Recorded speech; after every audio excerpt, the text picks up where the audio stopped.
कैसे हैं बच्चों। उम्मीद करते हैं आप क्या होंगे, जबरदस्त इंसान बन रहे होंगे। क्योंकि दोस्तों जब तक अपने आप को डेवलप नहीं करेंगे तब तक जो है काम चलने वाला नहीं है। तो चलिए हम लोग बात करते हैं कि इस पे आज का टॉपिक हमारा है दोस्तों कौन सा, रिफ्रैक्शन ऑफ लाइट। इसके पहले जो हमारा टॉपिक डिलीवर हुआ था वो रिफ्लेक्शन ऑफ लाइट पे हुआ था। एक जोरदार लेक्चर जो एक मास्टर वीडियो आपको मैंने दिया था। आज मैं फिर से एक मास्टर वीडियो बनाने जा रहा हूं आपके लिए किस टॉपिक पर, रिफ्रैक्शन ऑफ लाइट पर दोस्तों। लेकिन रिफ्रैक्शन ऑफ लाइट को समझने के लिए सबसे इंपॉर्टेंट चीज जो हो रहा होता है वो आपको मीडियम को समझना होगा। क्या समझना होगा बच्चों?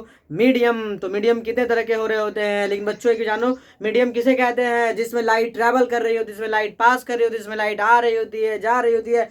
लाइट एक्चुअली क्या कर रही होती है? डांस कर रही होती है, लाइट डांसिंग। जिस मीडियम में लाइट क्या कर रहा होगा बच्चों? डांस कर रहा होगा, मस्ती कर रहा होगा, झूम रहा होगा, वो कौन सा, उसे क्या कहेंगे हम लोग? मीडियम कहेंगे। लाइट जिसमें संचरित होगा उसे क्या कहेंगे? मीडियम कहेंगे। तो चलो दोस्तों से बिना देर गवाए हुए हम लोग बात करते हैं मीडियम पर। किसकी बातें कर रहा हूं बच्चों? मीडियम। लेकिन मीडियम को हिंदी में हम लोग क्या बोलते हैं? माध्यम। क्या कहते हैं? माध्यम। ये दो तरह से बात हो रहे होते हैं, एक रेरर होता है, रेरर मीडियम, और एक क्या हो रहा होता है? Denser medium. दोस्तों डेंसर मीडियम। लेकिन एक बात समझने का कोशिश करिए, रेरर मीडियम को हिंदी में हम लोग बोलते हैं विरल माध्यम, विरल माध्यम। दूसरा सघन माध्यम। मैं बात करता हूं बच्चों, रेरर एंड डेंसर एक रिलेटिव टर्म है, ये एक सापेक्ष टर्म है। जब तक एक साथ नहीं होंगे तब तक बात नहीं हो सकती। जैसे कोई छोटा और कोई बड़ा नहीं होता है, जैसे कोई पॉजिटिव और कोई नेगेटिव नहीं होता है, ये एक रिलेट करने वाला टर्म है। उसी तरीका से जो है रेरर एंड डेंसर भी क्या है? रिलेटेड। दोस्तों मैं आपसे बात करूं, क्या ये लकीर छोटा है?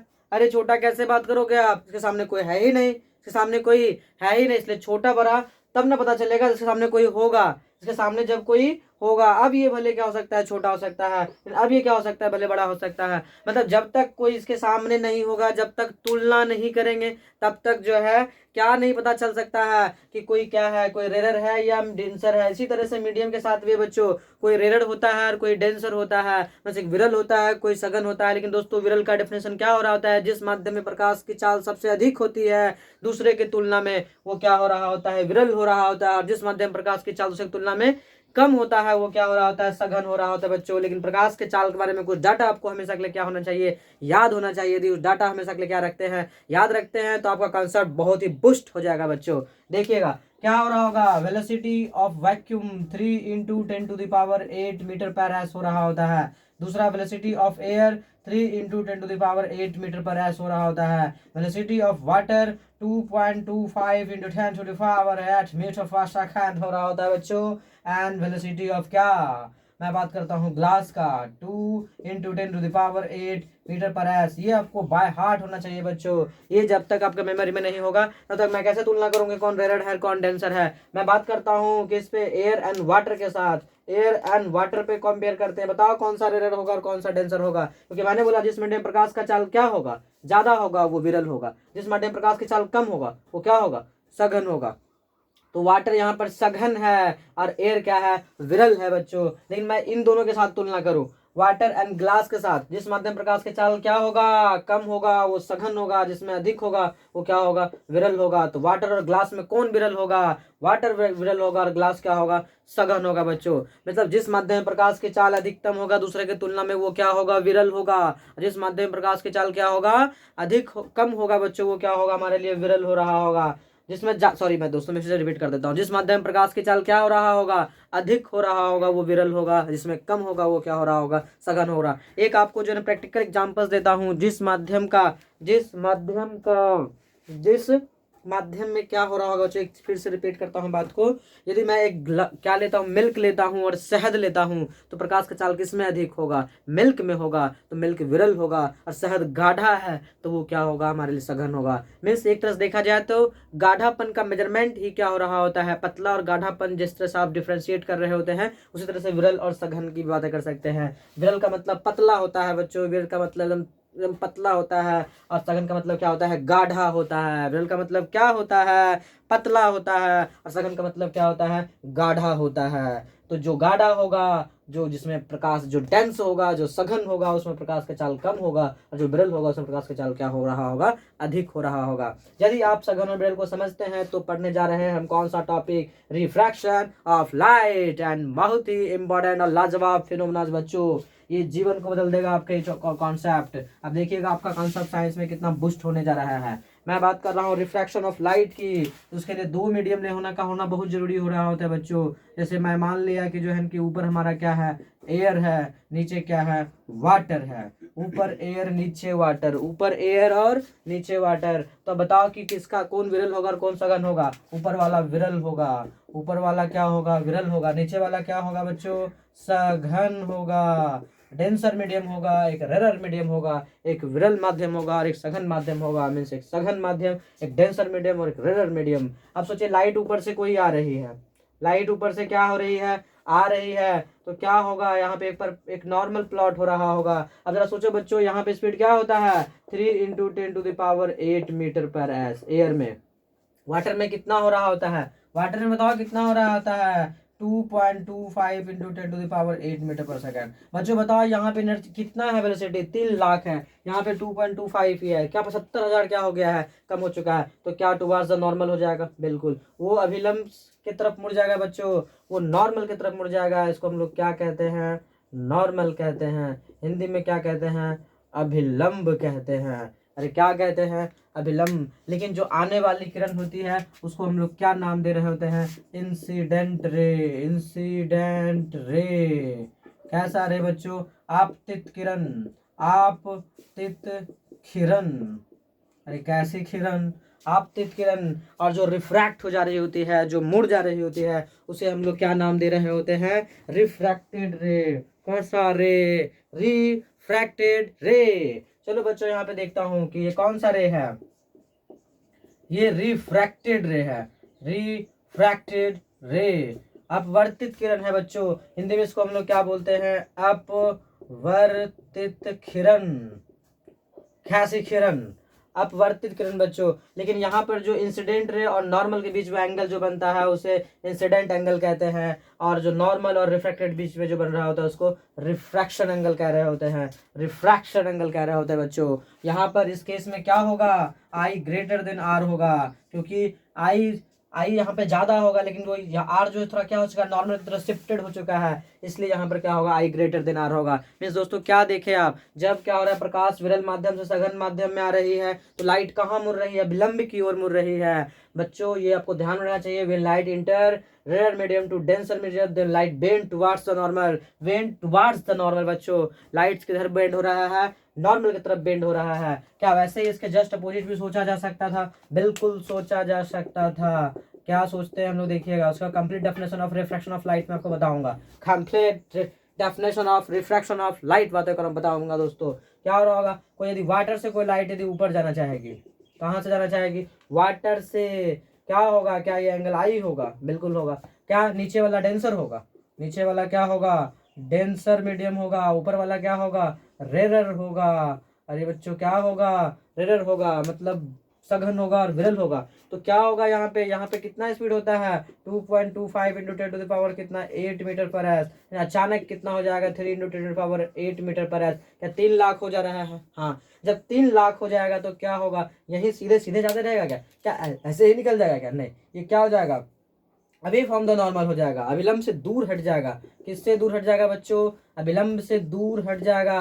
तो ऐसे कंडीशन में क्या, आर ग्रेटर देन आई होगा, बिल्कुल। अब जो पूछेगा आई ग्रेटर देन कब होगा, जब लाइट विरल से कहाँ जा रहा होगा, सघन हो जा रहा होगा। और जब आर ग्रेटर देन कब होगा, आर ग्रेटर देन आई कब होगा, जब लाइट सघन से कहाँ जा रहा होगा, विरल जा रहा होगा। तो मैं आपको समझाने की कोशिश करता हूँ दोस्तों, एग्जैक्ट डेफिनेशन ऑफ क्या, refraction of light, exact definition of refraction of light. देखिएगा दोस्तों कैसे exact definition of refraction of light पे बात किया जा रहा होता है।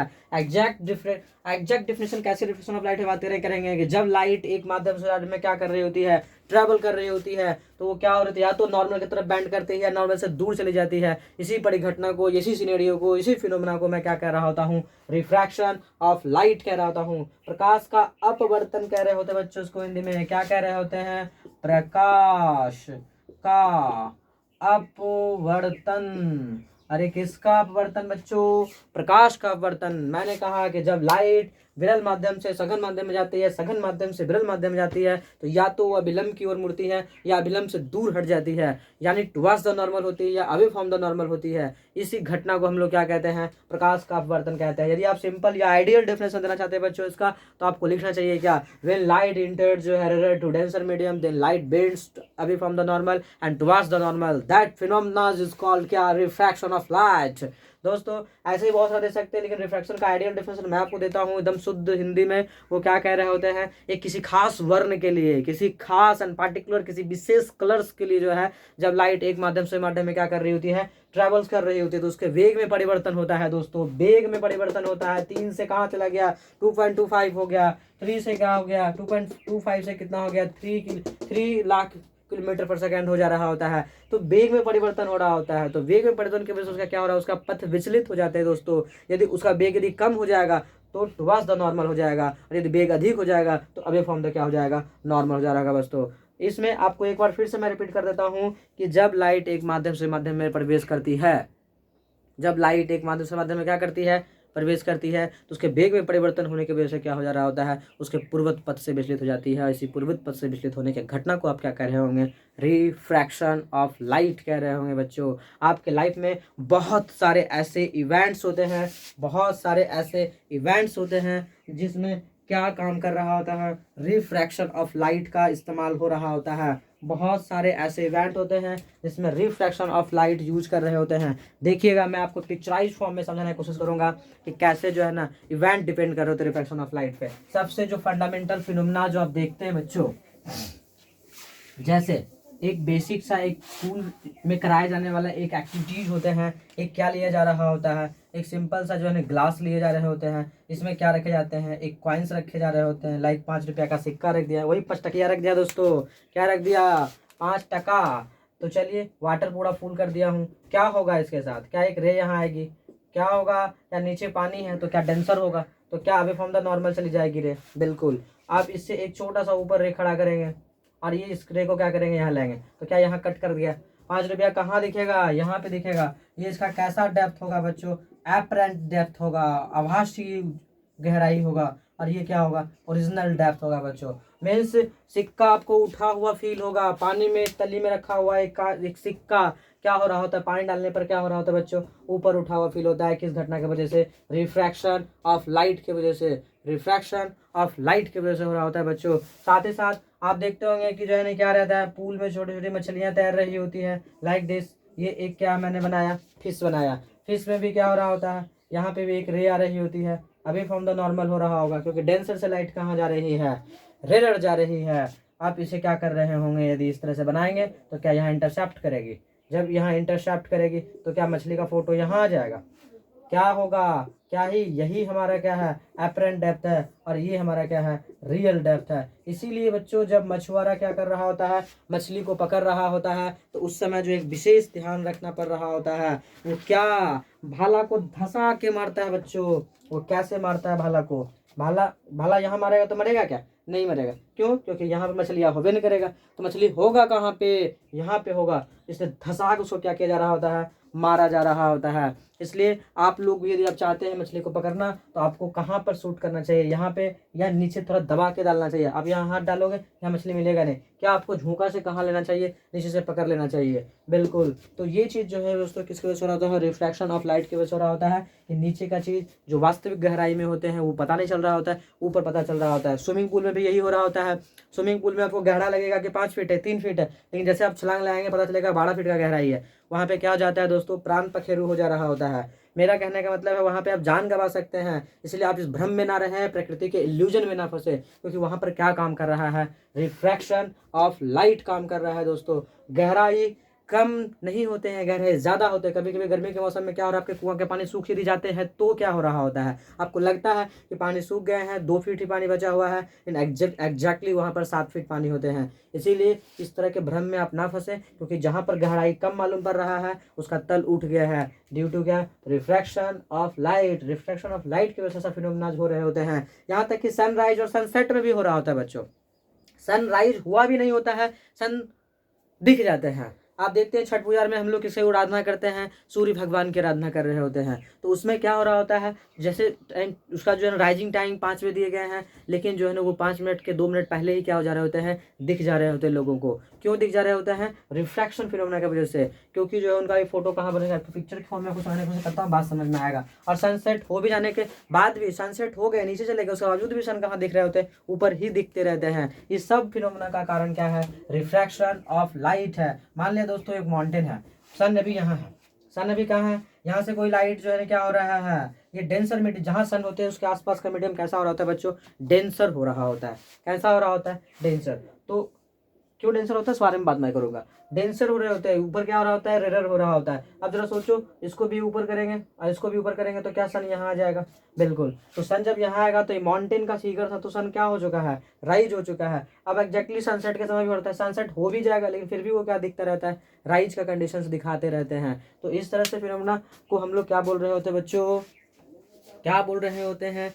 क्यों बोल रहा हूँ कि ये डेंसर में हो रहे होते हैं? क्योंकि जैसे नज़दीक में जो जहाँ से हम लोग सन को देख रहे होते हैं वो डिस्टेंस बहुत नज़दीक होता है, जिससे हम लोग इमेजिन, जैसे पहाड़ के पास से हम लोग देख रहे हैं, कोई सी पहाड़ के पास से आ रहा है तो आपका डिस्टेंस पहाड़ के पास से कितना का होगा, या माउंटेन के पास से 1 किलोमीटर 2 किलोमीटर होगा। लेकिन सन एग्जैक्टली कितना दूर होगा? 5 किलोमीटर, 50 किलोमीटर, 100 किलोमीटर, 250, 500 किलोमीटर भी हो सकते हैं। मतलब प्रकाश वर्ष में भी दूर हो सकता है वो आपसे। तो उतना दूर का जो एयर होता है वो कैसा होता है बच्चों? डेंस होता है। और आपके पास जो लाइट्स आ रहे हैं, जहाँ से आप देखना पसंद कर रहे हैं या जहाँ से आप उसको ऑब्जर्वेशन कर रहे हैं, वो क्या हो रहा होता है? रेयर हो रहा होता है।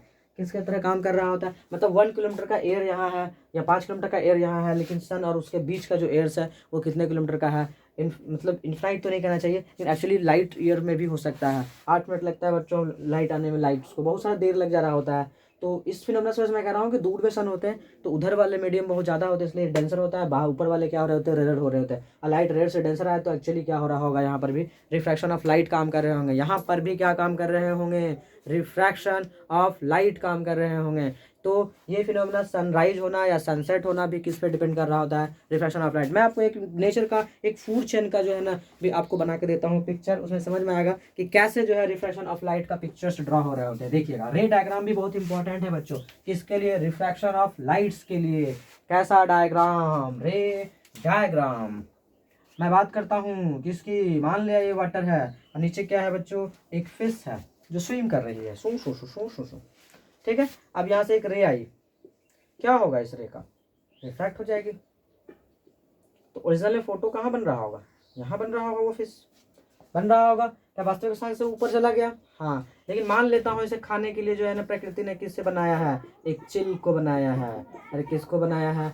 चिल, वही काइट बच्चों, उसको बनाया गया है। तो क्या हो रहा होगा? इससे कोई रे आएगी तो क्या यहाँ पे नॉर्मल प्लॉट होगा? क्या होगा? तो ऊपर क्या वाटर है तो क्या होगा? ये डेंसर मीडियम होगा। Denser medium. ऊपर वाले क्या हो गए? रेरर मीडियम होगा। अरे कैसा मीडियम होगा? रेरर होगा। तो अब सोचो, रेरर से जब कोई लाइट आएगी डेंसर तो क्या होगा? टुवार्ड्स द नॉर्मल होगा। कैसे होगा? टुवार्ड्स द नॉर्मल हो जाएंगे बच्चों। तो आप सोचिए, यहाँ से एक रे ऐसे आ रही है तो क्या इसे, ये दोनों रे तो नीचे मिलेगी नहीं, तो ऊपर ही मिलने का संभावना है। तो इसे भी मैंने क्या बनाया? ऊपर बनाया। तो कहीं यहाँ पे मिलता हुआ फील होगा। तो चील आपको कहाँ उड़ता हुआ पता चलेगा? एकदम ऊपर चला जाएगा बच्चों। अब देखिए, फील करिए चील को एग्जैक्टली। रियल पोजीशन चील का कहाँ है? रियल पोजीशन ऑफ चील कहाँ है बच्चों? यहाँ पर है। मीन्स जब रियल है, ये ऑब्जर्वेशन पोजीशन है उसका बच्चों। रियल पोजीशन चील का कहाँ है? यहाँ पे। लेकिन मछली को क्या मालूम पड़ रहा है? मछली को क्या मालूम पड़ रहा है कि वो और ऊपर चल जा रहा है। लेकिन चील को क्या पता चल रहा है? मछली और नजदीक आ रहा है। चील भ्रम में है कि चील हमसे दूर जा रहा है, लेकिन चील को लग रहा है कि मछली और नजदीक आ रहा है। तो इस भ्रम की वजह से जो है ना क्या हो जा रहा होता है? यहाँ पे एक दूसरे का शिकार हो जा रहा होता है। मीन्स दोस्तों, फूड चेन में भी क्या काम कर रहा है? रिफ्रैक्शन ऑफ लाइट का फिनोमेना काम कर रहा है। मतलब चील को मछलियाँ ऊपर दिखती है, लेकिन इसी मछली को चील और हवा में क्या दिखता है? अपने से दूर दिख रहा होता है बच्चों।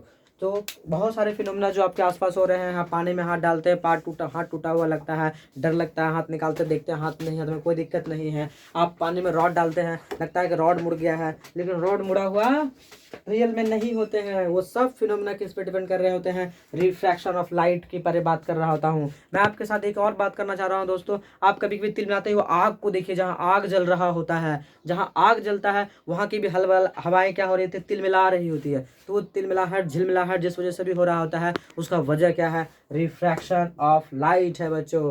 क्या है? रिफ्रैक्शन ऑफ लाइट है। तो मैं नेक्स्ट टॉपिक पे आपको बात करने जा रहा हूँ। जब रिफ्रैक्शन के को बहुत सारे फिनोमेना आप समझ पा रहे हैं कि क्या हो रहा है, जैसे आप कांच के नीचे भी कोई पेपर रख देते हैं या कोई लेटर्स रख देते हैं, तो वो लेटर एक्चुअली क्या हो रहा होता है? उभर के ऊपर आ जा रहा होता है, बड़ा दिख रहा होता है बच्चों, थोड़ा सा ऊपर आ जा रहा होता है। ये सब फिनोमेना भी किस पे डिपेंड कर रहा होता है?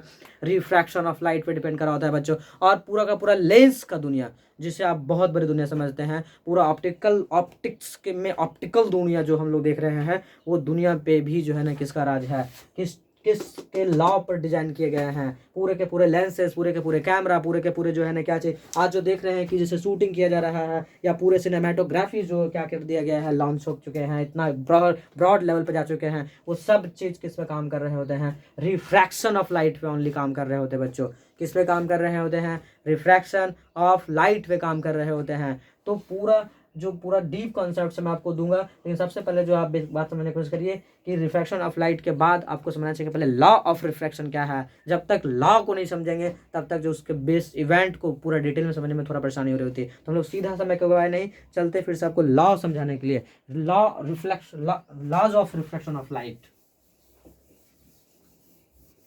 Law of reflection of light, law of refraction of light, law of refraction of light. इसमें दोस्तों क्या हो रहा होता है आप जानते हैं? क्या जानते हैं? कोई लाइट आता है, यहाँ मैंने वाटर बनाया, वाटर एयर इंटरफेस पे ऊपर एयर है, तो क्या होगा? ये light towards the normal band हो जाएगा। तो क्या इसे मैं आई कहा था, इसे आर कहा था। तो फर्स्ट लॉ कहता है रिफ्रैक्शन में कि जब कोई खास रंग का लाइट क्या हो रहा होगा, किसी भी मीडियम से इस एक मीडियम से मीडियम में जब चेंज हो रहा होगा, तो जो आप देख रहे हैं साइन, मतलब आई जो देख रहे हैं उसका साइन, और क्या जो आर देख रहे हैं वो साइन आर इक्वल टू क्या हो रहा होता है? μ/1 हो रहे होते हैं। मतलब रिफ्रैक्टिव इंडेक्स 2/1 हो रहे होते हैं, मतलब रिलेटिव रिफ्रैक्टिव इंडेक्स को इंडिकेट कर रहा होता है। जैसे मैं बात करूँ डिटेल में बच्चों, अब ये 2 या 1 क्या है? जिस मीडियम से रे आती है उसे 1 कहते हैं, जिस मीडियम रे जाती है उसे क्या कहते हैं? मीडियम 2 कहते हैं। जिस मीडियम से रे आती है उसे क्या कहते हैं? मीडियम 1 कहते हैं। और जिस मीडियम से रे जाती है उसे क्या कहते हैं? जिस मीडियम से रे आती है उसे क्या कहते हैं? मीडियम 1 कहते हैं। जिस मीडियम में रे जाती है उसे क्या कहते हैं? मीडियम 2 कहते हैं। इसलिए जो है यहाँ लिखा जा रहा है sine I by sine are equal to क्या? म्यू टू मतलब रिफ्रैक्टिव इंडेक्स 2/1, रिफ्रैक्टिव इंडेक्स 2/1। यदि आप इसे रिलेटिवली देखेंगे, मैं अभी तुरंत पढ़ाऊंगा बच्चों, तो क्या होगा? μ2/μ1 हो रहा होगा, μ2/μ1 हो रहा होगा बच्चों। यदि इसके और आगे बढ़िएगा तो ये v1/v2 हो रहा होगा। कैसे हो रहा होगा मैं आपको अभी तुरंत ड्राइव करके देता हूँ। जिसे क्या कहा जाता है? स्नेल्स इक्वेशन भी कहा जा रहा होता है बच्चों। इसे क्या कहा जाता है? Snell's equation. क्या कहते हैं? Snell's equation. लेकिन एग्जैक्टली इस फंक्शन को क्या कहते हैं? Sine I by sine R, sine are equal to क्या? μ2/1, रिफ्रैक्टिव इंडेक्स 2/1 कह रहे होते हैं। दूसरा का किसके रिस्पेक्ट में? 1 का, इसलिए इसको सापेक्ष अपवर्तनांक कहते हैं या रिलेटिव अपवर्तनांक कहा जा रहा होता है। ये मैं बात करूंगा किसी खास रंग के लिए। दूसरा जो है अभी मैं डिटेल बताता हूँ कि रिफ्रैक्टिव इंडेक्स क्या हो रहा है। पहले पूरे दूसरा लॉ को मुझे कंप्लीट कर दीजिए। मैंने आपको क्या बोला कि साइन आई और साइन आर हमेशा एक नियतांक होगा। ऐसे किसका नियम कहेंगे? स्नेल का नियम कहेंगे। ये बातें किससे कहते हैं बच्चों? ये जो मैंने गोला के अंदर बढ़ाया इस बारे में डिटेल में बात करूंगा, प्रूव करूंगा मैं इसको कैसे हो रहा था। दूसरा मैंने क्या बोला? क्योंकि रिफ्रैक्टिव इंडेक्स को पहले मुझे समझाना पड़ेगा, तब जाके ये बातें आपको समझ में आ रही होगी। पहले समझिए, यहाँ पे मैंने लिखा sine I by sine are equal to μ2/1 मतलब रिफ्रैक्टिव इंडेक्स 2 का किसके रिस्पेक्ट में? 1 के रिस्पेक्ट में। ये किसका स्टेटमेंट था बच्चों? स्नेल का था, इसलिए इसको कहते हैं स्नेल का नियम। अरे किसका नियम कहते हैं? मिस्टर स्नेल साइंटिस्ट का नियम कहा जाता है उसे। क्या कहा जाता है? स्नेल साइंटिस्ट का नियम। एक बात और समझने का कोशिश करिएगा। दूसरा बात आपको समझाने जा रहा हूँ। वो दूसरा बात क्या है? दूसरा लॉ है। वो उन्होंने कहा कि इंसिडेंट रे और refracted ray and point norm incident ray and क्या refracted ray and incident point पर प्लॉटेड नॉर्मल जो है same point and same plane पर होते हैं। इस बात को फिर से रिपीट करता हूँ दोस्तों, आपतित किरण और अपवर्तित किरण और आपतन बिंदु पर खींचा गया विलंब तीनों एक ही बिंदु के एक समतल में होते हैं। ये आप देखे थे लॉ ऑफ रिफ्लेक्शन में भी देखे थे, मतलब प्रकाश के परावर्तन में भी दूसरा लॉ होता है और प्रकाश के अपवर्तन में भी क्या हो रहा होता है, दूसरा लॉ कॉमन हो रहे होते हैं। लेकिन वहाँ परावर्तित किरण होता था, यहाँ पर अपवर्तित किरण हो रहे होते हैं। वहाँ पर रिफ्लेक्टेड रे होता था, यहाँ पर रिफ्रैक्टेड रे होते हैं। लेकिन आपको ये बात समझाने से पहले, फर्स्ट लॉ को पूरा एक्सप्लेन करने से पहले आपको मैं समझाने जा रहा हूँ आखिर स्नेल्स ने क्या ऑब्जर्व किया उसे डिटेल में, और कैसे जो है ना ये एक रिलेटिव रिफ्रैक्टिव इंडेक्स है बच्चों, जो मैं ये लिख रहा हूँ sine I upon sine R mu two 1, मतलब रिफ्रैक्टिव इंडेक्स 2 रिस्पेक्ट टू क्या 1। ये बहुत ही इंपॉर्टेंट कॉन्सेप्ट है, बहुत लार्ज टॉपिक्स है बच्चों। फिर भी जो है ना आपके कॉन्सेप्ट्स को बूस्ट करने के लिए मैं आपको एक छोटा सा लेक्चर्स में को डिलीवर करूंगा। 5 मिनट समझा देता हूँ कि क्या हो रहा होता है। इसे कहते हैं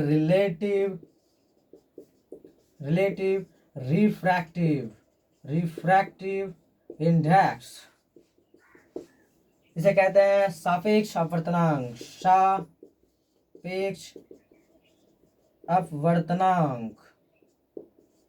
कैसा अपवर्तनांक कहते हैं बच्चों, सापेक्ष अपवर्तनांक कह रहे होते हैं। मैं आपको डिटेल में एक्सप्लेन करता हूं सापेक्ष अपवर्तनांक क्या हो रहे होते हैं। बच्चों मैं बात कर रहा हूँ रिफ्रैक्टिव इंडेक्स पे, आपके लिए बहुत ही डिटेल में कॉन्सेप्ट बता रहा हूँ कि रिफ्रैक्टिव इंडेक्स क्या हो रहा होता है, तभी जाकर के आप फर्स्ट लॉ ऑफ रिफ्रैक्शन समझ सकते हैं, मीन स्नेल्स का लॉ समझ सकते हैं, स्नेल्स की एग्जैक्ट भावनाओं को आप फील कर सकते हैं। तो हम लोग समझते हैं रिफ्रैक्टिव इंडेक्स। रिफ्रैक्टिव इंडेक्स अपवर्तनांक क्या हो रहा होता है बच्चों, अपवर्तनांक। ये दोस्तों किसी भी स्पीड ऑफ लाइट को तुलना किया गया है किसके साथ, वैक्यूम में स्पीड ऑफ लाइट के साथ। वैक्यूम में स्पीड ऑफ लाइट के साथ तुलना किया गया है किसको, किसी भी मीडियम का स्पीड ऑफ लाइट को तुलना किया गया है किसके साथ बच्चों, वैक्यूम में स्पीड ऑफ लाइट के साथ। वैक्यूम में स्पीड ऑफ लाइट के साथ जो है तुलना किया गया है किसको, किसी भी मीडियम की स्पीड ऑफ लाइट के साथ। इसलिए जो है रिफ्रैक्टिव इंडेक्स के जो लिखा जा रहा होता है उसे म्यू से डिनोट किया जा रहा होता है, और ये लिखा जा रहा होता है जिस किसी भी मीडियम का यदि मुझे रिफ्रैक्टिव इंडेक्स चाहिए, किसी भी मीडियम का यदि मुझे क्या चाहिए रिफ्रैक्टिव इंडेक्स, उसे मैथमेटिकली एक्सप्लेन किए गए हैं सी अपॉन वी। सी अपॉन बच्चों क्या वी, किसी माध्यम में यदि क्या है स्पीड क्या है v है, किसी माध्यम में यदि स्पीड क्या है बच्चों v है, तो उसका रिफ्रैक्टिव इंडेक्स क्या होगा c/v होगा। लेकिन मान लेते हैं किसी मीडियम का रिफ्रैक्टिव इंडेक्स यदि μ1 है तो इसका क्या होगा c/v1 होगा। यहाँ पर एक बात समझने की कोशिश करिएगा बच्चों, क्या है c, क्या है speed of light in vacuum, speed of light, speed of light in vacuum या फ्री स्पेस में बच्चों जो स्पीड ऑफ लाइट होते हैं, फ्री स्पेस में जो स्पीड ऑफ लाइट होते हैं वही है। और किसी माध्यम में है जैसे इसका स्पीड कितना होता है 3 × 8 मीटर पर सेकेंड हो रहे होते हैं। जैसे मुझे रिफ्रैक्टिव इंडेक्स चाहिए किसका, यदि चाहिए एयर का तो c bye velocity of speed in light in air चाहिए होगा। यदि मुझे रिफ्रैक्टिव इंडेक्स चाहिए किसका, वाटर का, तो आपको क्या करना पड़ेगा c of velocity of water करना होगा। यदि आपको चाहिए क्या रिफ्रैक्टिव इंडेक्स किसका चाहिए बच्चों, ग्लास का, तो c अपॉन क्या करना होगा वेलोसिटी ऑफ ग्लास करना पड़ेगा। इसका जो रेशियो होगा एग्जैक्टली उसी को मुझे क्या करना होगा refractive index. Refractive index, refractive index बच्चों इस जो भी किसी मीडियम का खास एक रिफ्रैक्टिव इंडेक्स होता है उसे एक खास नाम से जाना जा रहा होता है, जिसे कहते हैं absolute, absolute refractive index, absolute refractive index, absolute refractive index कहते हैं बच्चों। दूसरा एक और हो रहा होता है रिफ्रैक्टिव इंडेक्स, जिसे कहा जाता है relative refractive index. Absolute refractive index Hindi में बोलते हैं निरपेक्ष अपवर्तनांक, निरपेक्ष अपवर्तनांक। कैसा अपवर्तनांक कह रहे होते हैं, निरपेक्ष अपवर्तनांक कह रहे होते हैं बच्चों। दूसरा एक जो अपवर्तनांक और हो रहा होता है जिसे मैं क्या कह रहा होता हूँ relative refractive index, relative refractive index बच्चों। जैसे आपको मैं कुछ एग्जांपल देता हूँ वो बात समझ में आएगा, लेकिन पहले एब्सोल्यूट रिफ्रैक्टिव इंडेक्स कुछ मीडियम का मैं कैलकुलेट करूंगा, उसके बाद मैं आपसे बातें करूंगा। इसे कहते हैं निरपेक्ष अपवर्तनांक, इसे कहते हैं सापेक्ष अपवर्तनांक, अपवर्तनांक, अपवर्तनांक, अपवर्तनांक कहते हैं बच्चों। इसे क्या कहते हैं? अपवर्तनांक कहते हैं। कैसा अपवर्तनांक कहते हैं? आपेक्ष अपवर्तनांक या सापेक्ष अपवर्तनांक, अपेक्षिक अपवर्तनांक या सापेक्षिक अपवर्तनांक कहा जा रहा होता है। ये क्या हो रहा होता है मैं आपके साथ बात करता हूँ, लेकिन पहले कुछ मीडियम का रिलेटिव रिफ्रैक्टिव इंडेक्स हम लोग कैलकुलेट करेंगे। किसी मीडियम, बहुत सारे मीडियम का हम लोग क्या करेंगे? एब्सोल्यूट रिफ्रैक्टिव इंडेक्स कैलकुलेट करेंगे। उसके बाद जो हम लोग बात करेंगे किस पे? रिलेटिव रिफ्रैक्टिव इंडेक्स पर। पहले हम लोग जो है किस पे बात करेंगे? किस पे बात करेंगे बच्चों? जल्दी से बताओ किस पे बात करूंगा। पहले मैं बात करूंगा एब्सोल्यूट, एब्सोल्यूट रिफ्रैक्टिव इंडेक्स। कैसा इंडेक्स बच्चों? एब्सोल्यूट रिफ्रैक्टिव इंडेक्स से बातें करूंगा। इसमें क्या हो रहा होगा? जैसे मुझे वाटर का चाहिए, किसका चाहिए? वाटर का या ग्लास का। जैसे मुझे चाहिए क्या?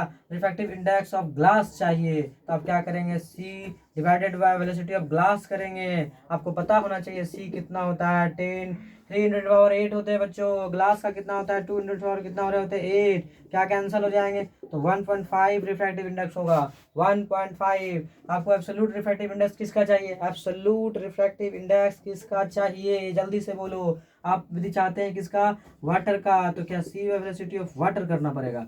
सी डिवाइडेड बाय क्या करना पड़ेगा? Velocity of water. सी बच्चे कितना हो रहा होगा हमारा? सी का यदि वैल्यू लीजिएगा तो 3×10 कितना हो रहा होगा? 8 मीटर पर एस हो रहा होगा। वाटर का कितना हो रहा था? 2.25 × 10⁻⁸। क्या ये दोनों कैंसिल हो जाएंगे? बिल्कुल कैंसिल हो जाएंगे। तो क्या इसे मैं सॉल्व कर दूं? 3 पॉइंट्स कितना हो जाएगा? ऊपर 100 होगा, नीचे क्या होगा? 255 होगा। क्या ये 4 बार में कैंसिल करेगा? ये कितना बार में? 9 बार में। तो क्या ये 3 बार में मीन्स क्या 4/3 हो रहा है, मतलब 1.3333 समथिंग होता जाएगा दोस्तों। इस तरीका से आप किसी भी मीडियम का क्या निकाल सकते हैं? रिफ्रैक्टिव इंडेक्स निकाल सकते हैं, मीन्स एब्सोल्यूट रिफ्रैक्टिव इंडेक्स निकाल सकते हैं दोस्तों। एक रिफ्रैक्टिव इंडेक्स और हो रहा होता है जिसे क्या कहा जा रहा होता है? उसे कहा जाता है रिलेटिव रिफ्रैक्टिव इंडेक्स। आप कॉन्सेप्ट को समझिएगा, बात आपको समझ में आएगी बच्चों। रिलेटिव रिफ्रैक्टिव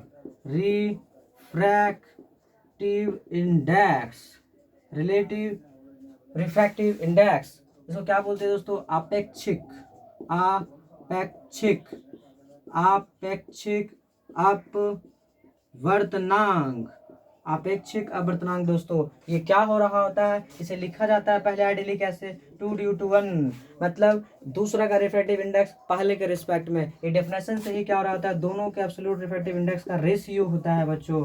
इन दोनों के रिफ्रैक्टिव इंडेक्स का क्या हो रहा होता है? रेशियो हो रहा होता है। ये दोनों मीडियम के एब्सोल्यूट रिफ्रैक्टिव इंडेक्स क्या हो रहे होते हैं? एब्सोल्यूट रिफ्रैक्टिव इंडेक्स का रेशियो हो रहा होता है। जैसे मैं समझाऊं, यदि आपको रिफ्रैक्टिव इंडेक्स लिखना हो ग्लास का वाटर के रिस्पेक्ट में, तो आपको लिखना चाहिए रिफ्रैक्टिव इंडेक्स क्या? ग्लास डिवाइडेड बाय क्या? वाटर लिखना चाहिए। यदि आपको रिफ्रैक्टिव इंडेक्स लिखना चाहिए एक्स रिस्पेक्ट टू वाई, तो आपको absolute refractive index of glass लिखना चाहिए, डिवाइडेड बाय क्या लिखना चाहिए? रिफ्रैक्टिव इंडेक्स ऑफ वाई लिखना चाहिए दोस्तों।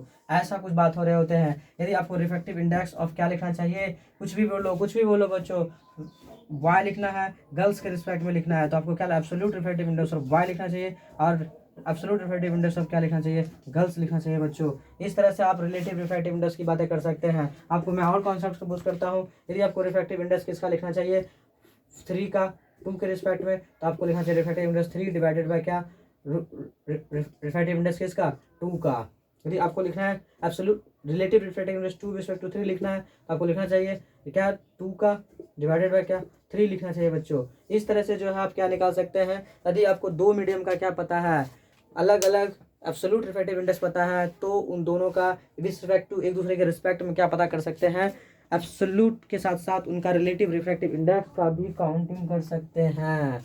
किसका काउंटिंग कर सकते हैं बच्चों? आपको मैं एक चीज़ समझाने जा रहा हूँ, पहले इसको साफ कर लेते हैं, कैसे समझाऊंगा वो। कुछ प्रॉब्लम्स भी आपको डिजाइन किए जा सकते हैं एब्सोल्यूट रिफ्रैक्टिव इंडेक्स पर, लेकिन यदि आपको समझना है कि जो रिलेशन जो हमने स्नेल्स लॉ को जो दिया गया था वो कैसे फाइंड आउट हो रहे होंगे, तो हाँ क्या लिखा जा रहा है एग्जैक्टली देखिएगा। क्या स्नेल्स लॉ का पहला नियम क्या कहता था? क्या साइन आई डिवाइडेड बाय क्या? साइन आर, मतलब आपतन कोण की जया और अपवर्तन कोण की जया एक अनुपात, एक नियतांक हो रहा था, जो 2/2 क्या हो रहा था? 1। और 2 मैंने किसे कहा था? 2 मैंने किसे कहा था? जिसमें रे जाती है उसे टू कहा गया था, जिससे रे निकल रही हो तो उसे क्या कहते थे, वन कहते हैं, जिससे रे निकलती है उसे वन कहते हैं, और जिसमें रे जाती है उसे क्या कहते हैं, टू कहते हैं। तो क्या ये रिलेटिव रिफ्रैक्टिव इंडेक्स है? क्या रिलेटिव रिफ्रैक्टिव इंडेक्स दूसरा क्या है, किसके रिस्पेक्ट में पहला का है बच्चों? तो इसे क्या लिखा जा सकता है, 2/1।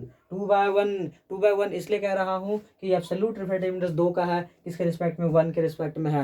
एब्सोल्यूट रिफ्रैक्टिव इंडेक्स किसका है, 2 का है, किसके रिस्पेक्ट में, 1 का। लेकिन आप इंडिपेंडेंटली ये भी जानते हैं कि एब्सोल्यूट रिफ्रैक्टिव इंडेक्स 2 कितना होगा, कितना होगा, जल्दी से बताओ। क्या C/V2 होगा, C/ क्या होगा, V2। और रिफ्रैक्टिव इंडेक्स 1 कितना होगा, C/ क्या होगा, V1 होगा। दोनों को डिवाइड करते हैं तो क्या होगा, μ2/μ1 होगा। तो यहाँ क्या होगा बच्चों, क्या V1/V2 होगा? बिल्कुल। कैसे होगा देखते हैं, कैसे होगा, कैसे होगा। क्या C/V2 है तो क्या C V ऊपर चल जाएगा तो V1 क्या होगा, C कैंसिल हो जाएगा तो V1 क्या होगा बच्चों, V2 हो जाएगा। तो क्या μ2/μ1 की जगह पे क्या लिखा जा सकता है, V1/V2। एक इक्वेशन जो मैंने और इसको और लार्ज करना चाहता हूँ तो आप समझ सकते हैं वो कैसे लार्ज होगा। देखिएगा, आप जानते हो C बराबर कितना होता है, न्यू लैम्डा होता है बच्चों। क्या होता है, C equal to nu, speed of light होता है, एन क्या होता है, फ्रीक्वेंसी होता है, और लैम्डा क्या होता है, वेव लेंथ हो रहे होते हैं बच्चों। क्या हो रहे होते हैं, कोई भी लाइट्स का क्या हो रहा होता है, ऐसे टू एंड फ्रो चल रहा है लाइट्स वेव के फॉर्म में। तो एक सेकंड में कितना बार टर्न किया है वो एन है, और एक सेकंड में कितना दूर ये लैम्डा डिस्टेंस ट्रेवल कर रहा है कंसेक्यूटिव क्रेशन ट्रैप, वो क्या है हमारे लिए, लैम्डा है बच्चों। इसमें कभी डिटेल में सोचूंगा, लेकिन पहले आप समझिए एक रिलेशन होते हैं, C इक्वल टू क्या, न्यू लैम्डा।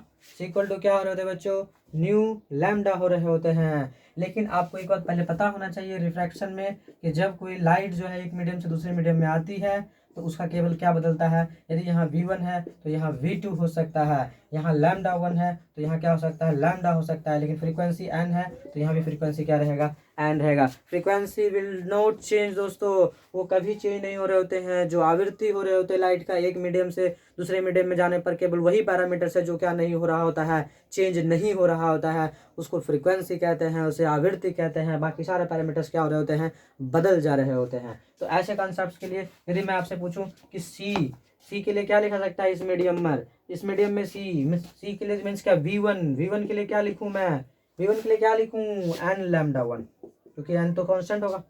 यदि मुझे लिखना है V2 के लिए तो क्या लिखना चाहिए, एन लैम्डा 2 लिखना चाहिए। लिखना चाहिए कि नहीं लिखना चाहिए, बिल्कुल। तो आप क्या कर सकते हैं, एक रेशियो ले सकते हैं, V1 क्या, V2 क्या होगा, लैम्डा 1/लैम्डा 2 दोस्तों। तो क्या इस रिजल्ट को यहाँ पुट किया जा सकता है, बिल्कुल। तो यहाँ क्या हो जाएगा, लैम्डा 1/लैम्डा 2। मोस्ट इंपॉर्टेंट इक्वेशन दे रहा हूँ दोस्तों। बहुत सारे न्यूमेरिकल्स क्वेश्चन क्या हो सकते हैं, इसी कंसेप्ट से क्या हो सकते हैं, डिजाइन हो सकते हैं। यदि इतना बाय हार्ट आपका हो चुका है तो आप समझ चुके हैं क्या, रिफ्रैक्टिव इंडेक्स भी समझ चुके हैं, रिलेटिव रिफ्रैक्टिव इंडेक्स भी समझ चुके हैं।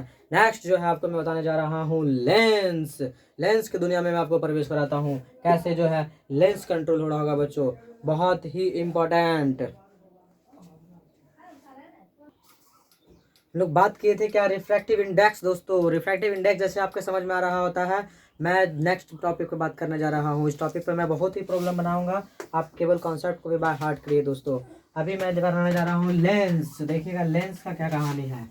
लेंस टॉपिक डालिए दोस्तों आप लोग, क्या, लेंस।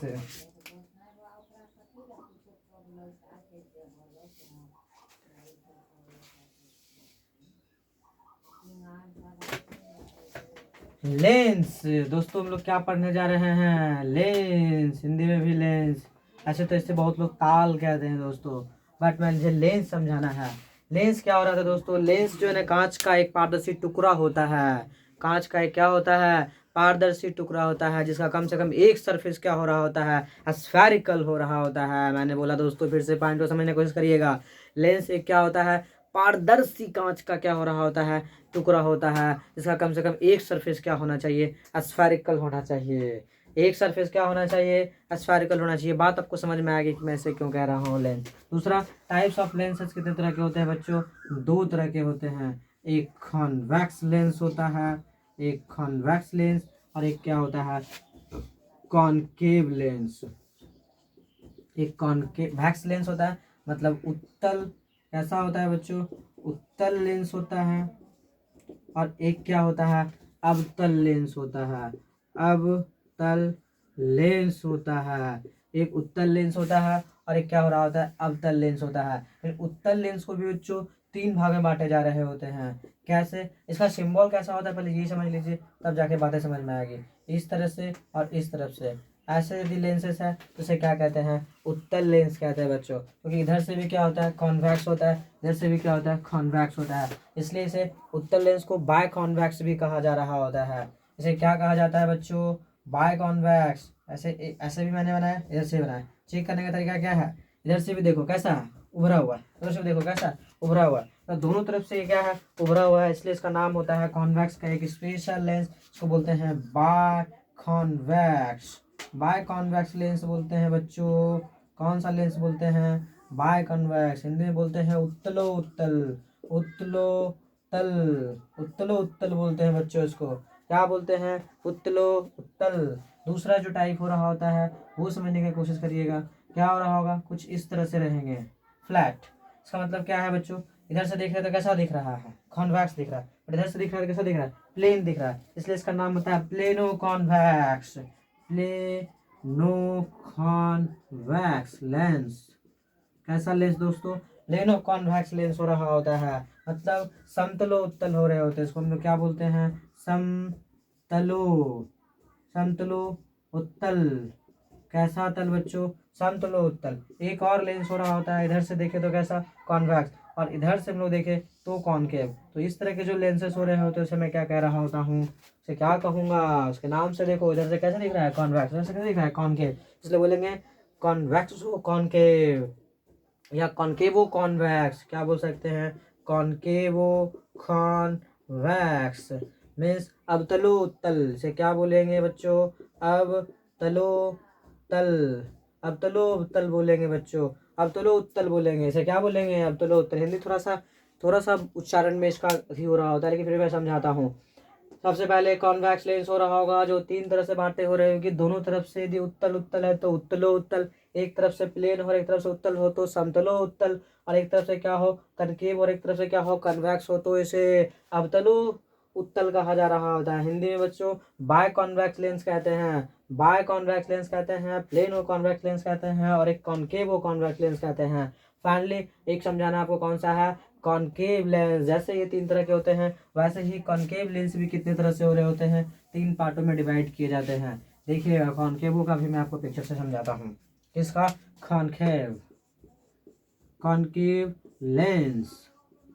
पहले वो दिखते कैसे, एक्चुअली में इस तरह से दिखते हैं बच्चों, लेकिन इसे भी कितने तरह से डिवाइड कर सकता हूँ, तीन तरीके से दिखा सकता हूँ।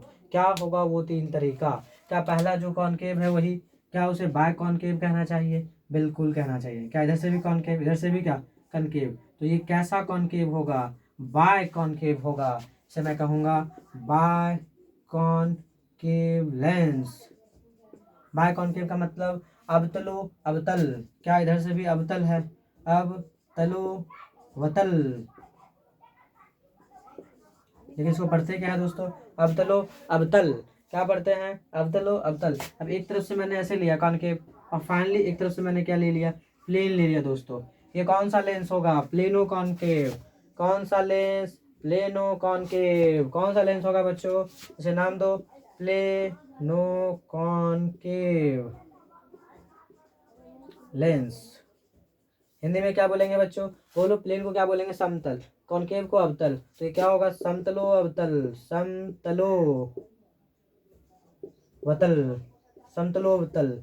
एक क्या हो रहा है बच्चों, एक और लेंस हो रहा होगा, क्या होगा, क्या इधर से कॉनकेव होगा, बट इधर से क्या होगा, एक कन्वेक्स होगा। इसको क्या बोलना चाहिए, convexo concave, convexo, convexo concave, concave means उत्तलो अवतल, उत्तलो अवतल। क्या बोलेंगे दोस्तों, उत्तलो अवतल। लेकिन अब बात हो रहा होता है कि ये लेंस का तो टाइप्स है, लेकिन क्या ऐसे लेंस बनते कैसे होंगे, ऐसे लेंस बनते कैसे होंगे दोस्तों। तो मैं आपको कॉनकेव के तीनों लेंस बनाने का प्रोसेस बताता हूँ, और कॉन्वेक्स के भी तीनों लेंस बताने का प्रोसेस बताता हूँ। देखिएगा कैसे, बहुत इजी तरीके से दोस्तों फ्रीज करके बनाया जा रहे होते हैं, आप बात को समझ जाएंगे।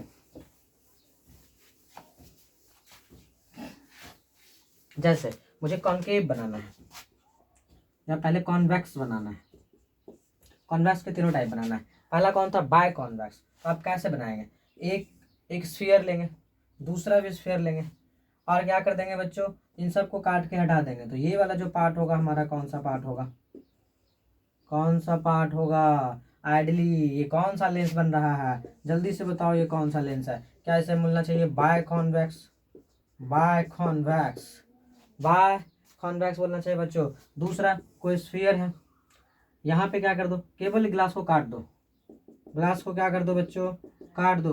तो ये जो सेक्शन आप देख रहे हैं लेंसेज का, ये कौन सा पार्ट है, ये सेक्शन हटा दूंगा तो ये कौन सा लेंस बन जाएगा, जल्दी से बोलो, बोलो जल्दी से। प्लेनो कॉन्वेक्स, प्लेनो कॉन्वेक्स होगा बच्चों।